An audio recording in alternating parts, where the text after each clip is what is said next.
My talk today is on twinBasic, the new kid on the block. Before I get started, I'd like to thank Carl, Peter, and Philip for putting together this conference for all of us. I would also like to thank Carl and Wayne Phillips for trusting me with presenting such an exciting new project. VBA hasn't changed much in the past 15 years, so when a project like twinBasic comes along, it gets everybody's attention. If you don't know Wayne Phillips, he's the mastermind behind VB Watchdog. It's an amazing piece of software that provides global error handling capabilities and nearly eliminates the possibility of hard crashes in Access. Years ago, when I was a young software developer and I first came across VB Watchdog, I loved the concept of it. But I didn't want to ask my boss at the time to spend money on a license, so I figured I would just recreate the functionality myself. I gave up on that idea real quick. One of the co-founders of the Rubber Duck VBA project got a peek behind the curtains once into the VB Watchdog internals. He described the code as simply black magic. So when I found out someone was trying to build a modern programming language that would be 100% backwards compatible with VB6 and VBA, my first thought was, if anyone can do it, it's Wayne. So who am I? I'm the other new kid on the block. My name is Mike Wolfe. I've been developing Access applications professionally for 14 years. I also write daily articles about Access at nolongerset.com. Be sure to check it out after the conference. There's a lot to cover, and I have less than an hour to do it, so let's get started. First off, I want to mention that Wayne Phillips will be answering questions in the chat during the presentation, and I will also be around for the Q&A session later today. And here's what I'm going to cover. We're going to start out by reviewing the development environment, which uses Visual Studio Code. Go through some debugging within VS Code. Talk about the compatibility between twinBasic and VB6 and VB.NET. Go through some of the new features in twinBasic. Talk about some of the benefits of twinBasic being a compiled language. I'm going to review the current limitations of the preview of twinBasic, just so that if you want to play around with it, you don't get frustrated by some of those current limitations in place. We're going to talk about the future plans of twinBasic, and I'm going to end with my bold prediction for where I see twinBasic going in the future. So let's get started with the development environment, Visual Studio Code. So if you're not familiar with it, Visual Studio Code is the most popular development environment, with more than half of developers across all languages using it according to the 2019 Stack Overflow Developer Survey. It's a great lightweight development environment, especially compared to VBA. And why I'm most excited about this choice of development environment is that most new languages fail, not because the language itself was bad, but because the tools, documentation, and community surrounding the language couldn't support it. So choosing VS Code as a development environment gives twinBasic a huge leg up over other failed attempts to build new languages. So let's go over some of the features that you get with VS Code. The first is semantic highlighting. Semantic highlighting is just a fancy way of saying that the font appears in different colors depending on the meaning of the text. VBA has this feature, but by default, everything falls into one of three categories. Comments are green, keywords are in blue, and everything else is in black. twinBasic, on the other hand, has a total of about 40 different categories of identifiers whose styling can be customized in twinBasic. So this example code uses the parameterized constructor feature, which I'll get to later. But for now, I want to point out a few things with the colors. Like in VBA, by default, the keywords are in blue. But then we've also got the class name shows up in light yellow. Field names here are in orange. The built-in data types are in dark orange. Named arguments are in purple. And the reserved name me is in maroon. So even though we use the same identifiers, make, model, and year, for both the fields and the named arguments, the semantic highlighting helps make it obvious what it is that we're trying to do. Next is inline parameter hints. And this is just one of the coolest features of twinBasic. And this is something that I don't think any other programming languages that I'm aware of even have this feature within the VS Code environment. So as you know, VBA supports named parameters. For example, we might want to explicitly show that the third argument in our call to message box is title. So sometimes it's good to leave these things in permanently, especially if you've got a whole bunch of Boolean flags in your function call. But usually we just want to see those parameters when we're reading code. So here's what that same line looks like in twinBasic. So here I took out the named argument to title. But what I can do is I can click on this button in VS Code to toggle parameter hints. And when I do that, we temporarily see all of those named parameters show up in line with our code. And the nice thing about this feature is that when we're done reading our code, we can simply toggle those parameter hints off and they go away. Now, if you've already got a named parameter in there, for instance, if you have this title named parameter, toggling the parameter hints on and off isn't going to do anything. For instance, when you turn the parameter hints off, it's not just going to get rid of the named parameters that you've explicitly added. Next up is code folding. So code folding allows you to collapse logical portions of your code. It allows you to pick and choose which parts of your code you want to see on screen at any given time. You can show the relevant bits and collapse the irrelevant bits out of the way. And it's a great way to increase the signal to noise ratio of your workspace. So what does this actually look like? So here's, I've got a subroutine and a function. And you can see right now they only take up 2 lines of visual space in the editor. And the reason that is because we've collapsed them down. So here's line 5, and then lines 6 through 26 have been collapsed out of the way. So I should point out that right now, twinBasic uses what I would call naive code folding. And what that is, it's not folding the code based on the grammar of the language. It's simply doing it based on how you've indented your code. So as long as you're using reasonable indents and you're indenting your if-then statements and you're indenting your for next, your while loops, then there's really not much difference. It's going to work basically the way you expect. One improvement, I think, would be to use what I would call semantic code folding, and that would be grouping blocks logically according to the language grammar. So for example, an if statement would mark the start of a code folding block, and that block would continue until it found the matching end if statement. So as of the current preview version of twinBasic, it doesn't work that way, but hopefully that's something we can look forward to in the future. So next up is the outline view. And outline view is a foldable view of your code, grouped by logical sections, modules, routines, functions, custom types, declared variables, etc. It's kind of like a combination of VBA's Project Explorer plus Code Explorer in MZ Tools and RubberDuck, if you're familiar with those add-ins, except that it works at the project level and not the module level. So this is probably a good time to mention that multiple classes and modules can be declared in the same file within twinBasic.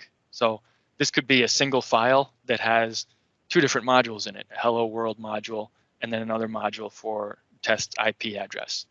So if you click on any one of these lines here in the twinBasic development environment, VS Code is going to take you straight to that line of code within the editor. So twinBasic also supports go to definition, just like VBA does, just a different hotkey than what you use in VBA. But we also get this new feature called peak definition. So the difference between the two is that when you use go to definition, it's going to jump you out of whatever code you're looking at and take you to the other module. However, if we just say peak definition, it's going to display that code in an inline resizable window. Okay, so here we went to get IP address, we said peak definition, and it went out, found get IP addresses, and it shows it in place. And you can see it doesn't obscure any of our code, right? Because we're going from line 8 to line 9 down here. And this window itself is also resizable, so you can make this bigger or smaller depending on how much of the code you want to be visible. And when you're done looking at it, you simply close it and it's out of your way. Really nice feature. Okay, let's talk about how you debug in twinBasic. So the debug console is kind of like the immediate window from VBA. You can see you enter commands down here on the, it's kind of like a terminal that way, and then it executes them up here. So the other nice thing that I like about this is that by default, you've got this extra bit of quick and dirty profiling, where as you enter commands, it shows you how long it took to execute those commands. So these first two were just printing a number, and that doesn't take very much time. And then in this last example, though, I'm actually spinning up a copy of the Access application, grabbing the version number out of it, and then closing the application. And so that takes almost half a second to do all that. So it's a nice way to add some extra profiling. And if you don't want to see that all the time, that's an option that you can turn off within the build configurations. Next, let's talk about breakpoints quickly. So breakpoints are pretty similar to what you're used to in VBA. There are a few differences that I do want to point out. So while VBA will not allow you to add a breakpoint to a non-executable line of code, twinBasic doesn't have any problem doing that. So if you were to put a breakpoint here on line 22 and then run your code, nothing's going to break because there's no line of executable code here. This is something that that VBA won't let you do. So just something to be aware of. Along with this, keep in mind that when you're declaring a variable, that's not actually an executable line of code. So if you put a breakpoint on that, it won't get hit. The next feature that's not currently implemented in twinBasic, but that is supported in VS Code, so I'm hoping that this will come to twinBasic at some point in the future, is inline breakpoints. So the idea is that if you have multiple portions of executable code on the same line, so either you're using the colon, that colon operator to put multiple lines of code on one line, or if you're using a single line if-then statement. In VBA, if you wanted to try and break on just this result here in the then portion of the statement, it's going to break whether this feature is working is true or false. So if you wanted to try and break and only break when the condition is true in VBA, you'd have to put this on its own separate line. So hopefully that's something that we'll see at some point in the future from twinBasic. And finally, the breakpoints themselves, there's a whole separate window where you can see all of the breakpoints. This allows you to toggle all the active breakpoints on and off. This is a feature that's sorely missing from VBA. Right now in VBA, there's no way to temporarily disable breakpoints. All you can do is delete them.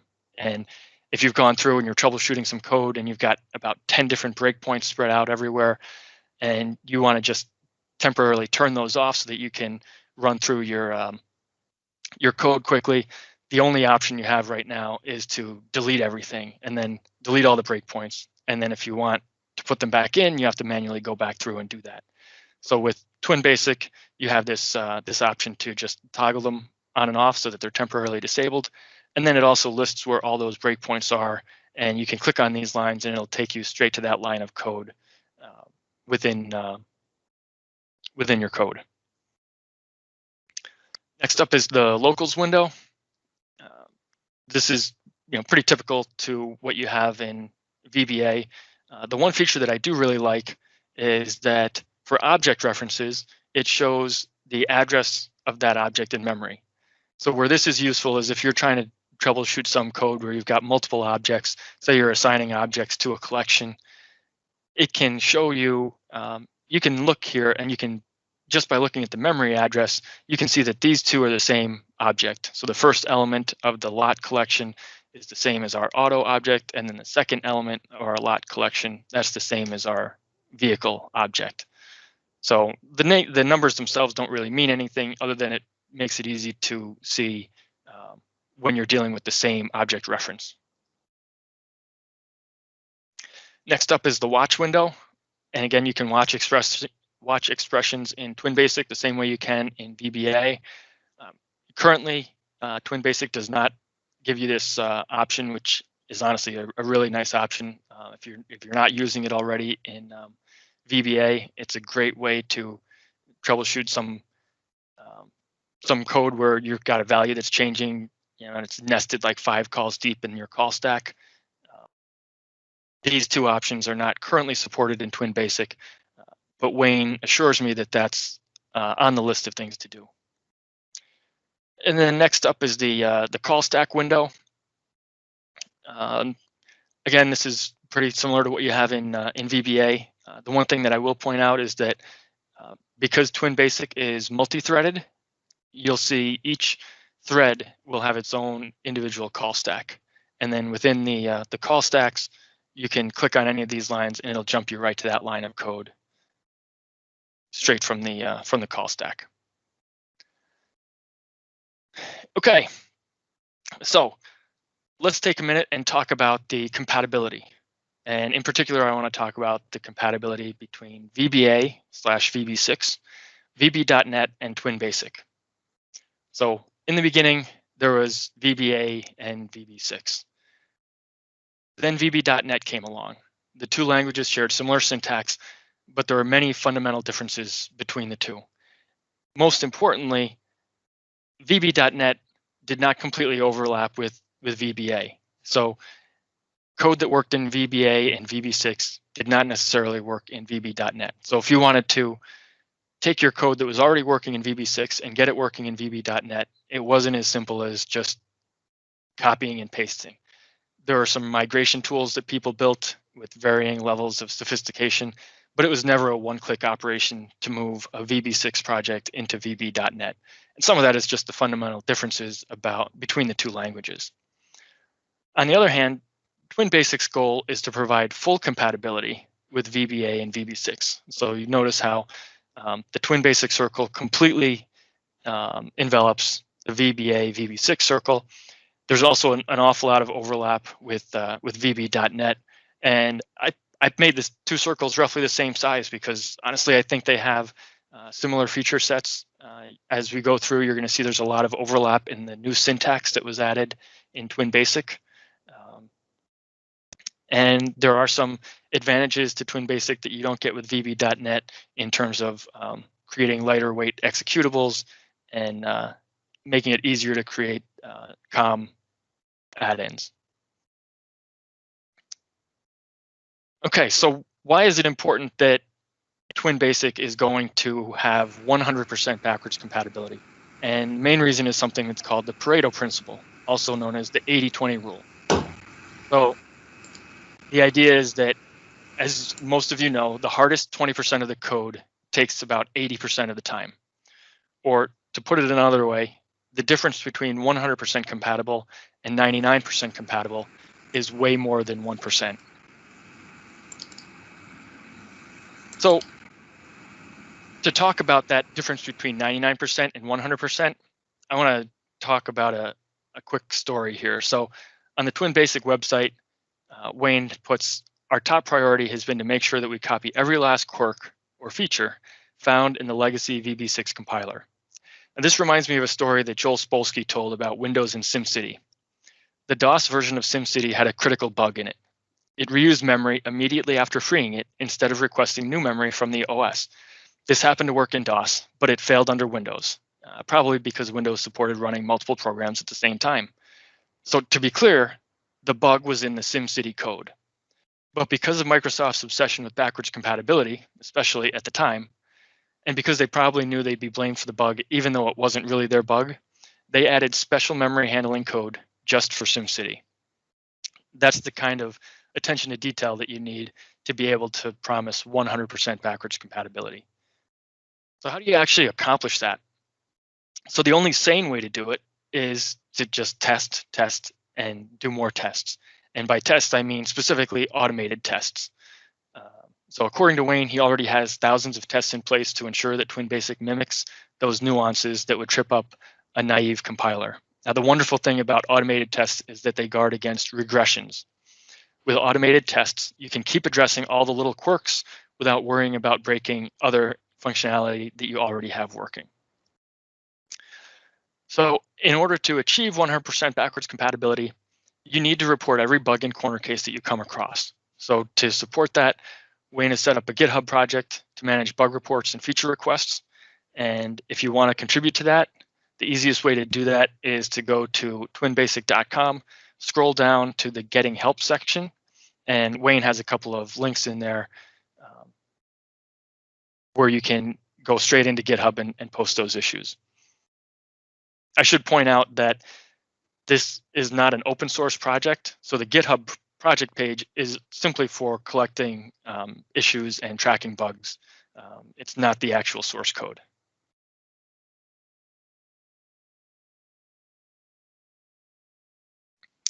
Okay, so the exciting part. Let's talk about some of the new features in twinBasic. The first one is the ability to initialize variables on declare. So a good defensive programming habit is to initialize your variables before you use them. In VBA, that requires a separate line of code. Now, being a lazy programmer, that's a lot more typing than I like to do, so I usually don't, even though I know I should.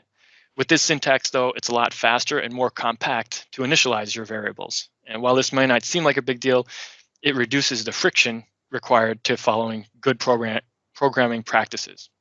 And removing friction from the process means that you're a lot more likely to actually do it.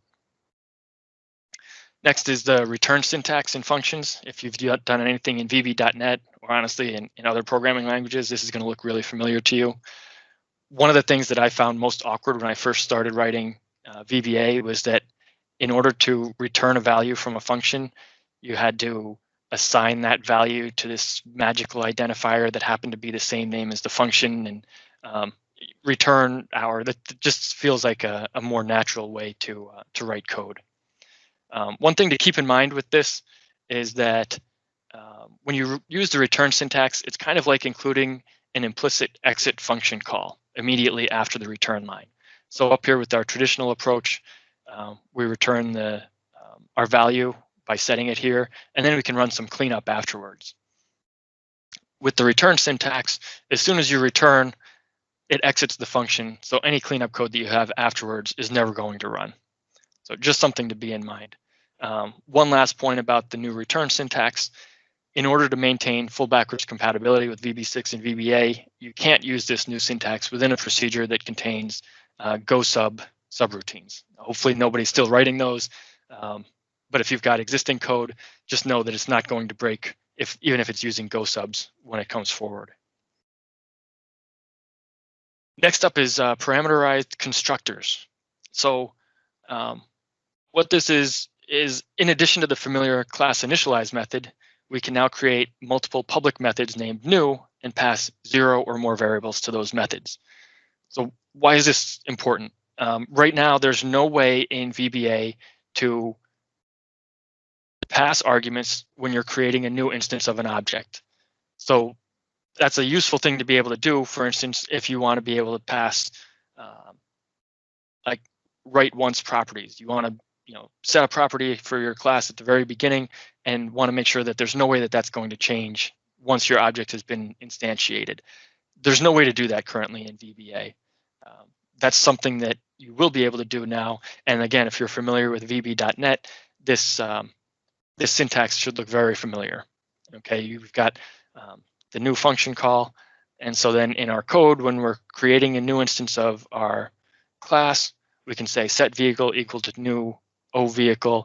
And again, in VBA, you're not able to pass these parameters in this initial call to create the object.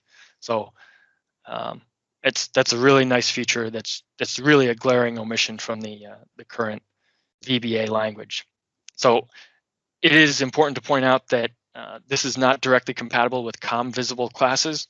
There's an awful lot of discussion actually right now over on that GitHub page about some different ways that this could be supported in a variety of creative ways, so that some of these new methods are sort of automatically generated within COM. So if that's the sort of thing that you're into and you want to contribute to that discussion, head over to the GitHub page and look for that discussion. Okay, next up is method overloading. And I kind of mentioned this a little bit just now with the parameterized constructors when I said that you could have multiple methods named new. The reason that you can do that is because twinBasic supports method overloading. So this is something that several other programming languages support, including VB.NET.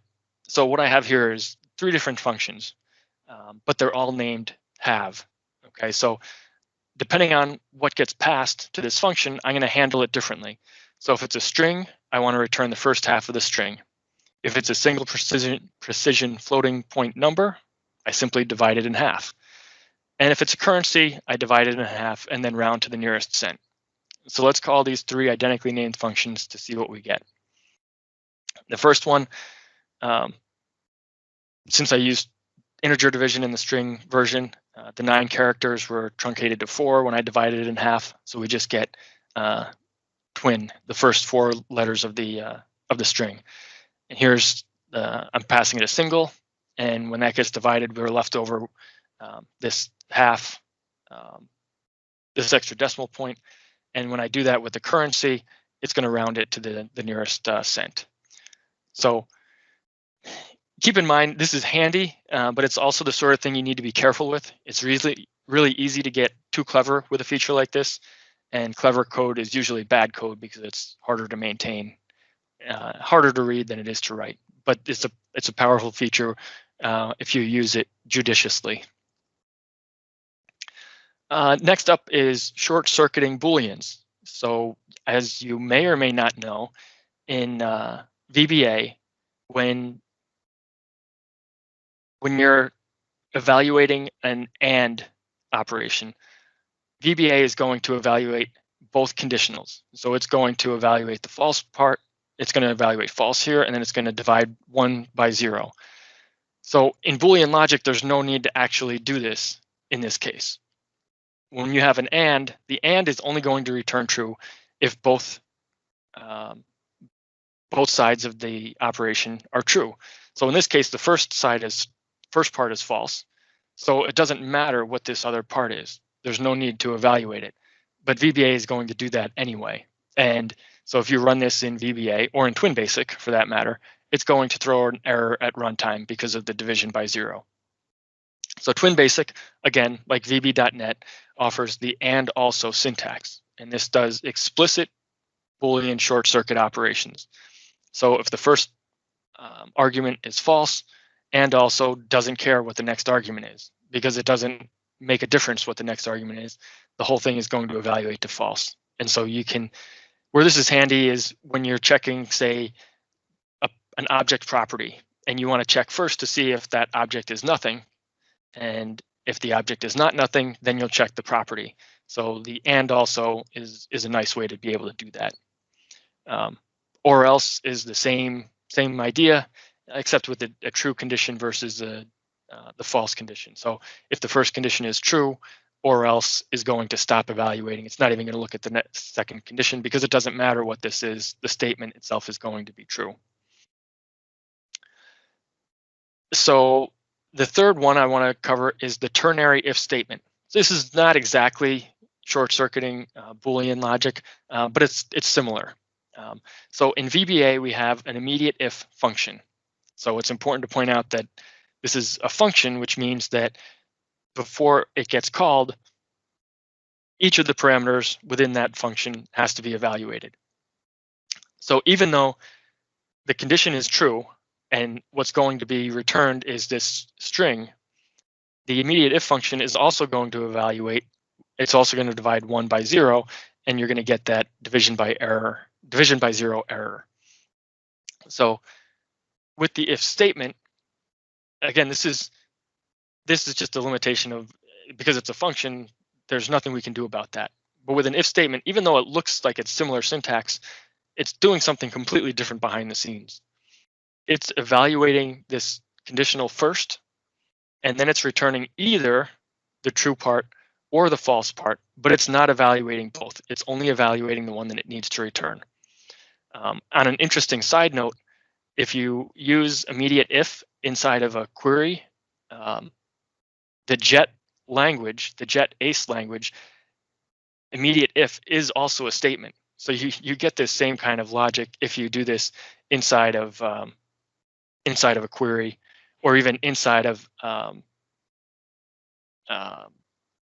code language, inside of a form control or a report control. It also uses that expression language that's built into JET ACE. So just kind of an interesting side note.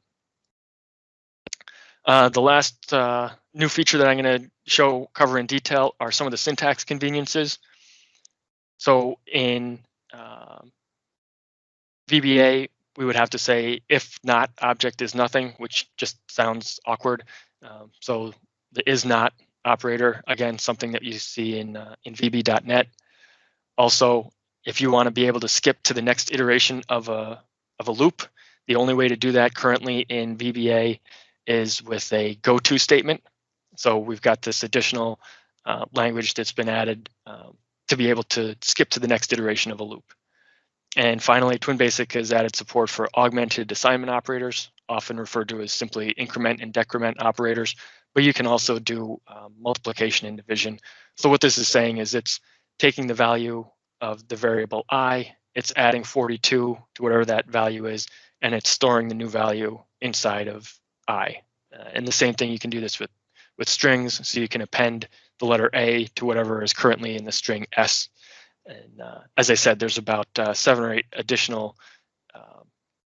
assignment operators like this, including some bit shift operators if you want to shift bits left and right. And then there's a bunch more that I don't have time to cover because we've only got 45 minutes to do this in. So there's generics, just like you have in VB.NET, with some small differences. twinBasic is Unicode everywhere. There's a declare wide keyword, and that turns off implicit ANSI conversion for strings in DLL calls. If you've dealt with that, then you know that that's a nice feature to have.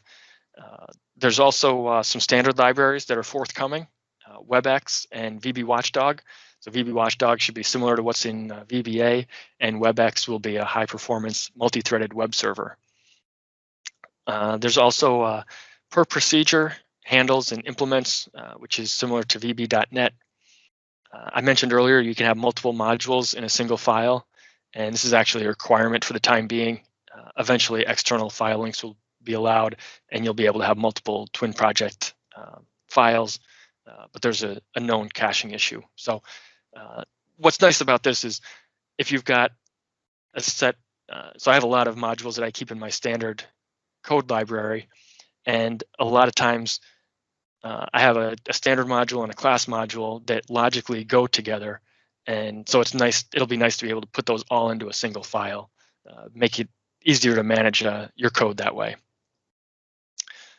And finally, there's some new data types, including long, which is available even in 32-bit twinBasic, and then decimal, which is an actual data type in twinBasic, and not just a variant that you coerce to decimal the way you have to in VBA.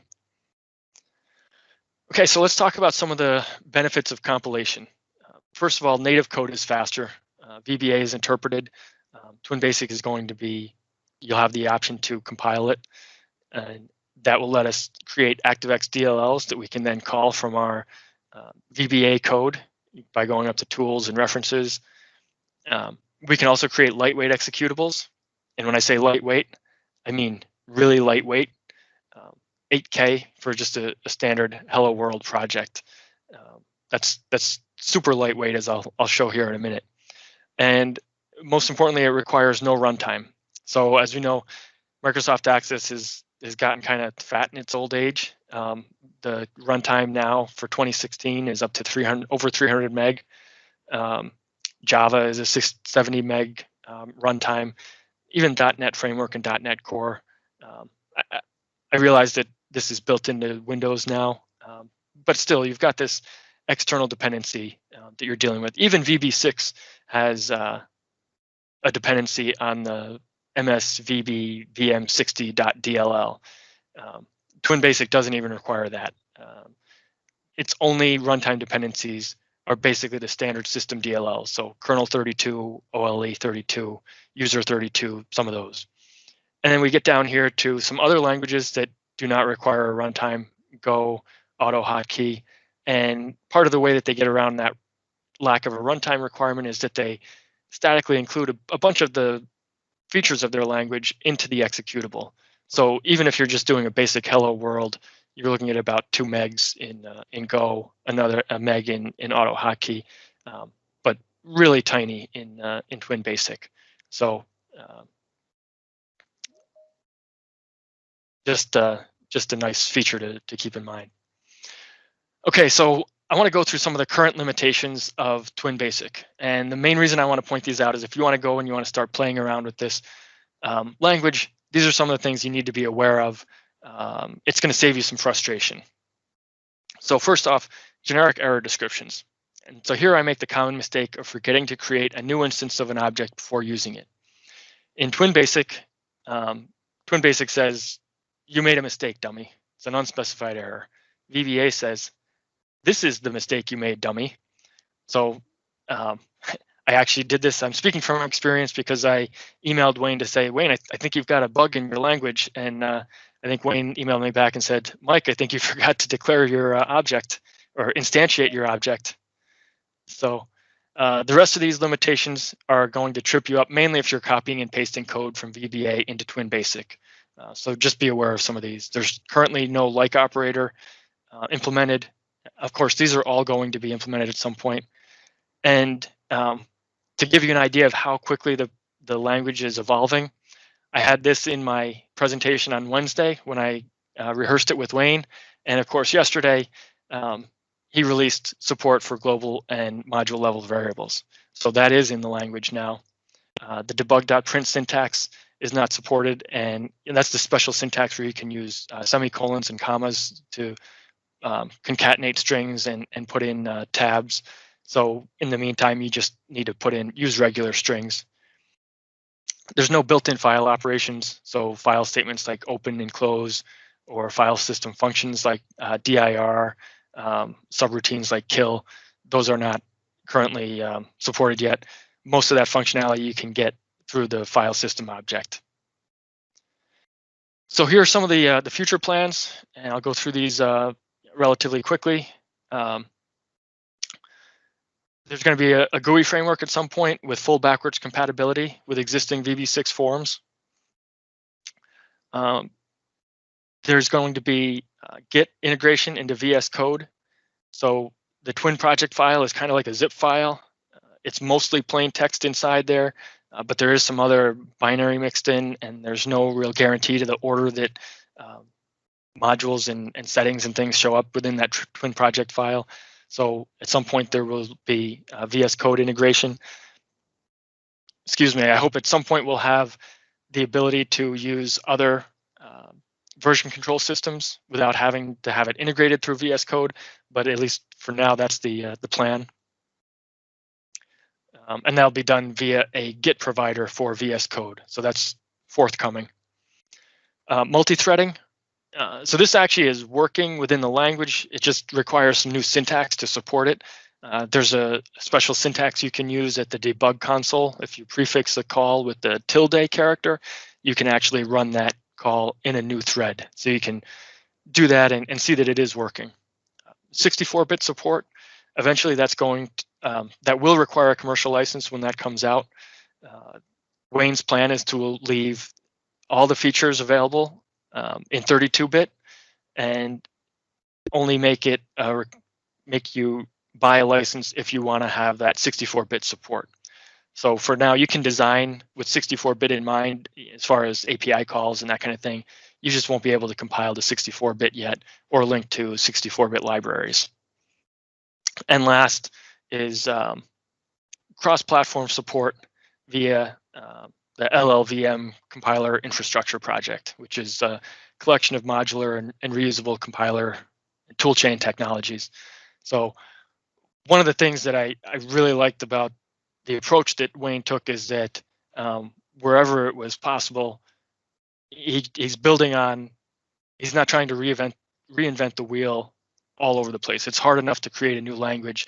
It's even harder to try and create all of the other supporting things that go along with the language. So wherever possible, the integration with VS Code, the development with LLVM in mind to support cross-platform compilation at some point in the future. I think that's bodes well for the future success of the project. So finally, I said that I would finish with a bold prediction. So here's that. In 1999, Microsoft launched VBA6 with support for COM add-ins in Office 2000, and the peasants rejoiced. In 2010, Microsoft released VBA 7 with 64-bit support as part of Office 2010, and the president said, "Really? That's all you've got?" Since that time, VBA has been living in exile. Too important to die, but not shiny enough for Microsoft to show any real love. But all that will change in 2025 when Microsoft releases VBA 8. And it looks suspiciously identical to twinBasic. In other words, Wayne gets paid. And I should note here that I didn't show this part of the slide to when I rehearsed yesterday with Wayne, because I figured he'd make me take it out. So at this point, I wanted to leave. I went faster than I did on my rehearsals because I wanted to leave time for questions at the end. So at this point, I will take any questions that anybody has. So there were a couple of questions, but Wayne answered most of them. And if they were only asked by one person and not didn't get much likes, I will not repeat them. But there is one huge elephant in the room that has not been addressed yet. What exactly is the connection between twinBasic and Access, and how can we kind of marry those two to create a happy relationship? What's your take on that? And please, you take some time to answer that and to paint that picture, because that's what many people ask and what's probably interesting to everybody. Yeah, so I in the short term, I think the biggest thing is going to be creating libraries outside of VBA, being able to take a lot of your existing VBA code, copy and paste it into twinBasic, and create libraries that you would then be able to reference. And part of the reason you would do that is to be able to gain some of the new feature set that comes with twinBasic. That's where I see the primary value for it for Access developers. And I honestly, I had the same thought myself when I first read it, and I went through the project. Is how is this going to be good for Access developers? I can tell you what I really want to see is I would like to see Wayne also release support for embedding those libraries the way that he does with the VB Watchdog project, where those libraries can get converted into class modules using that binary code. If anybody out there is using the VB Watchdog project, you can see there's 5 class modules that get created in there, and all that binary is converted into strings. So it makes it a lot easier when you're deploying your Access project. You don't have to take the time to deal with all of the additional external libraries and trying to register those. And so it simplifies the deployment a lot. So I think if he can get a way to, and maybe that would be included with that commercial license with twinBasic, to be able to create those libraries in twinBasic, but be able to embed them actually inside of the VBA code so that there's no external dependencies at all for Access developers, I think that would be a huge win. And I think that would open up a huge market because I know that's a big hurdle for a lot of Access developers is whenever you start using third-party libraries, how do you deploy those? Because one of the strengths of Access is that on an internal network, you can simply deploy a copy of the ACCDB and people can just run it, and that's all you have to do. But if you've got to start registering libraries, that complicates things. Yeah, absolutely. I fully agree with that. So it's definitely helpful, but just to clarify it, because I think people might still not be 100% sure about that. For now, you can only copy over your VBA code inside VS Code, compile it with twinBasic, create a DLL library, and then link that DLL as a reference into your VBA code. There's no tighter integration than that at the moment. Is that correct? As far as that's correct. As far as I'm aware, that's the state of the integration right now. And so this is kind of what you would see here on the. You should be able to see this here on the slides now. I don't know if it's being shown still. If I'm sharing the. This is what you would do. So here's the twinBasic. I compiled this. I was originally going to actually go through this as a demo live during the presentation today, but I didn't want to do that because I really wanted to just focus on showing everybody what's available. I've got on my website, I do have an article about that process of taking code out of VBA, copying it into twinBasic, compiling it into a library, and then referencing it from a VBA, whether that's Access or Excel. Yeah, so this all works with Excel. So even somebody like Anis is able to use it now in in his new Excel projects. Okay, great. I guess you will not be able to answer that, but do you know if Wayne has indicated if it might be possible to kind of directly integrate twinBasic into Microsoft Office applications, like with replacing the VBA environment? Would that be theoretically possible without Microsoft buying him out? I would imagine that it's probably not possible without Microsoft buying him out, but maybe he could elaborate on that in the notes here in the chat. Because I agree that would be the ideal thing. I would love to be able to press Alt F11 and go into an editor that looks like VS Code from any of our Office applications, whether that's Word or Excel or Access. And yeah, and I was just kind of watching the chat to see if Wayne was weighing in at all on that, because I think that would be huge for people if there was some way to do that, to integrate in with that. Oh yes, absolutely. That would be a dream come true. Yes. Well, I think there's time for one more question. If you create those DLL libraries and link them into Access, does that also still require the traditional COM approach that you need to register the DLL library in the registry, or does that already include some sort of registry-less COM connection, that it works without registering? As far as I'm aware, you're still going to need to register it with the registry. When you're developing on the development machine, the VS Code extension handles all of that. So it's really easy to play around with that on your development machine. There is still going to be, and actually at the current preview state, it doesn't support registering it right now. So you won't be able to use it today by putting it on a non-developer computer, taking the library, and because the registration isn't working currently outside of the VS Code extension. So that's, as far as I'm aware, that's what his plan is to be able to, that you will have that requirement to register it.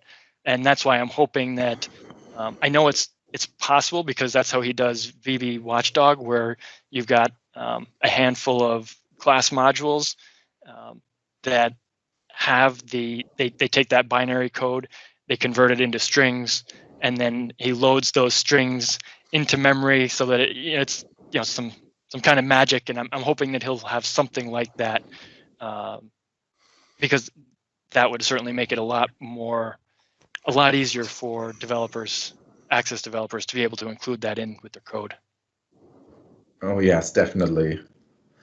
Okay, one last question. Have you any performance experience, like compared the actual performance between VBA code and a library you created with twinBasic for exactly the same functionality? Have you done that yet? No, I haven't done any kind of performance comparisons. And unfortunately, I think you probably won't see much difference in Access applications because by far most of the performance issues are with the database, and there's not really anything in twinBasic that's going to be going to get around that. The one thing that I think does have the potential to provide a lot of value is that multi-threading aspect, and I don't know how that would work in to calling that code from Access, because of course Access is single-threaded. Whether you can then make calls out to a library that you write in twinBasic and be able to do spawn a whole bunch of threads within that twinBasic library, so that you can have stuff working in the background and still have a fully responsive user interface. I think that has a lot of potential if that approach can be supported. So then even if you've got a query that takes 90 seconds to run, you can kick that off in a new thread within twinBasic, wait for the results, and then get those. So I think you probably have to do that with some kind of event-based programming within your twinBasic library, but I think that has a lot of potential for Access developers. Oh yes, absolutely. But it's a very complex topic. I think we should wrap this session up, and we will probably come back to a couple of new questions later in the feedback session. But thank you very much, Mike. Thanks, Philip.